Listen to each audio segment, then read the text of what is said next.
আসসালামু আলাইকুম এভরিওয়ান। আমি ইতিস ব্লগ থেকে তাফরিন মাইতি অনেক দিন পর একটা সুন্দর ব্লগ নিয়ে আপনাদের সামনে হাজির হলাম। আজকে আমি আপনাদেরকে দেখাবো আমি কিভাবে ফ্রোজেন পরোটা সংরক্ষণ করি। ফার্স্টে আমি একটা বোলে একটু ময়দা নিয়ে নিয়েছি অ্যান্ড একটু লবণ এবং একটু চিনি দিয়ে ভালো করে একটু মেখে নিচ্ছি। দেন আমি এতে অ্যাড করব হালকা কুসুম গরম পানি ইউজ করলে পরোটাটা একটু সফট হয় এবং খুব ফুলকো হয়। দেন একটু করে গরম পানি দিব এবং আমি ভালো করে একটা ডো বানিয়ে নিব। অ্যান্ড ডো বানাতে আমি একটু অয়েল অ্যাড করব। এতে অয়েল অ্যাড করলে পরোটাটা অনেক ময়েস্ট হবে এবং আপনি যত ভালো করে ডোটা মেক করবেন ততই পরোটাটা সফট হবে। দেন আমি ছোট করে বলের মতো বানিয়ে নিব ভালো করে। আগে আমাকে একদম যত বেশি আমি এটাকে করব ততই ভালো হবে। দেন একটা বলের মতো ছোট করে বানিয়ে নিব।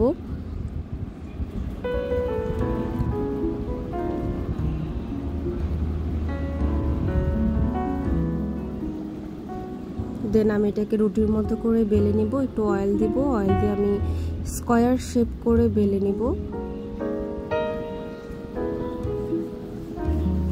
আপনারা চাইলে গোল শেপ করেও বানাতে পারেন, বাট আমার কাছে পার্সোনালি স্কয়ার শেপটা খুবই ভালো লাগে।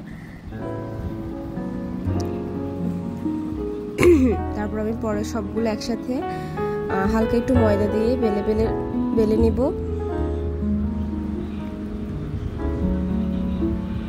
তারপর ফ্রাই প্যানে আমি হালকা করে ছেঁকে নিব। একদম হালকা করে ছাঁকবো যাতে কোনো দাগ না হয়, তাহলে পরোটাগুলো একদম সফট হবে এবং দেখতেও সুন্দর লাগবে। এভাবে আমি সবগুলো ছেঁকে নিয়েছি।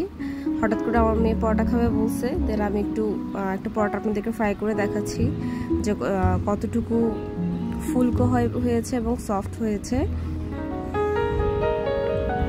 আমি যখন ফ্রিজ থেকে বের করে এভাবে পরোটাগুলো ভাজবো তখনও এরকম সফট থাকবে এবং ফুলকো হবে।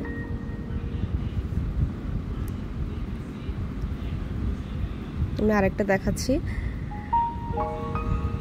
খুবই সফট এবং খুবই টেস্টি হয় পরোটাগুলো খেতে। আমার থেকে পার্সোনালি চা দিয়ে পরোটা খেতে খুবই ভালো লাগে। দেন আমি পরোটাগুলো একটা বক্সের মধ্যে এভাবে একটার পর একটা দিয়ে ফ্রিজে রেখে দিলে অনেক দিন পর্যন্ত খেতে পারবো।